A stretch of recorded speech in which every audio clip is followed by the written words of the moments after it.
कहानी है भारत के सबसे बड़े रेगिस्तान धार के रामगढ़ इलाके की, जहां गायों की रक्षा के लिए जूझकर अपना सर्वस्व लुटा दिया रणआऊ के जूझारों ने। ये कहानी है जैसलमेर जिले के रामगढ़ गांव की, जहां के भोजराज सोलंकी परिवार के कुछ योद्धाओं ने गौमाताओं को बचाने के लिए अधर्मी तत्वों को मार पीट कर गौमाताओं को सकुशल वापस अपने बछड़ों से मिलाया। आइए सुनते हैं एक रोंगटे खड़े कर देने वाली कहानी।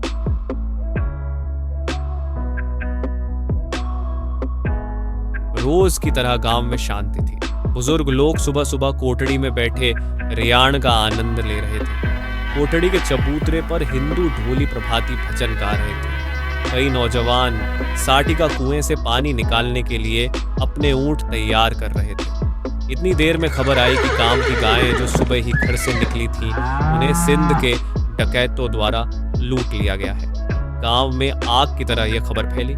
गांव के ही 3 युवा और एक बुजुर्ग ने यह खबर सुनते ही अपने घोड़े सरपट सिंध के रास्ते दौड़ा दिए।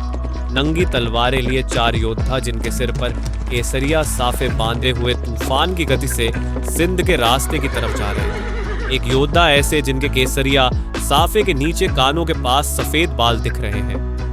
इस योद्धा की उम्र 50 पार है, लेकिन घोड़े की दौड़ और भड़कती भुजाओं के सामने उम्र का अंदाजा लगाना मुश्किल था।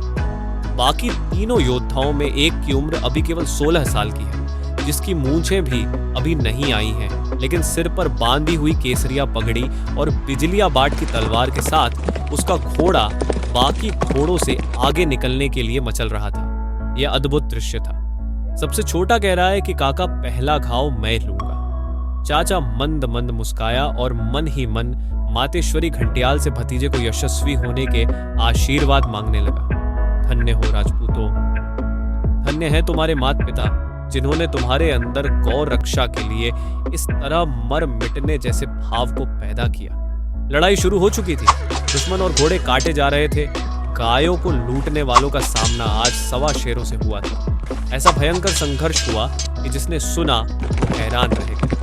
केवल 4 योद्धाओं ने यह सब कर दिया, खुद भी खेत रहे, लेकिन अंतिम बूंदों के गिरने से पहले गौ माताओं को सकुशल बचा लिया गया। इन योद्धाओं ने शौर्य एवं धर्म रक्षा की एक ऐसी मिसाल पेश करी कि उसके बाद सिंध से आने वाले आक्रांताओं की इस रास्ते आने के इरादे कई वर्षों तक ठंडे ही रहे। ये योद्धा विश्वविख्यात तनोड़ माता मंदिर के समीप स्थित गांव रणआऊ के निकट जूझकर गौ, हिंदू और क्षत्रिय धर्म की रक्षार्थ अपना सर्वस्व न्योछावर कर गए। गायों को बचाने वाले योद्धाओं को रणआऊ के जुझार कहकर संबोधित किया जाता है तथा आसपास के गांवों के लोग अपनी गौ माताओं के दूध और क्षीर से इनका भोग लगाते हैं। हर शुक्ल पक्ष की नवमी को हम सब की ओर से गौ माताओं की रक्षार्थ अपना सर्वस्व लुटाने वाले इन जुझारों को गौ माताओं के दूध की खीर और दही अर्पित कर याद किया जाता है। अगली बार जब कभी आपका तनोट यात्रा का कार्यक्रम हो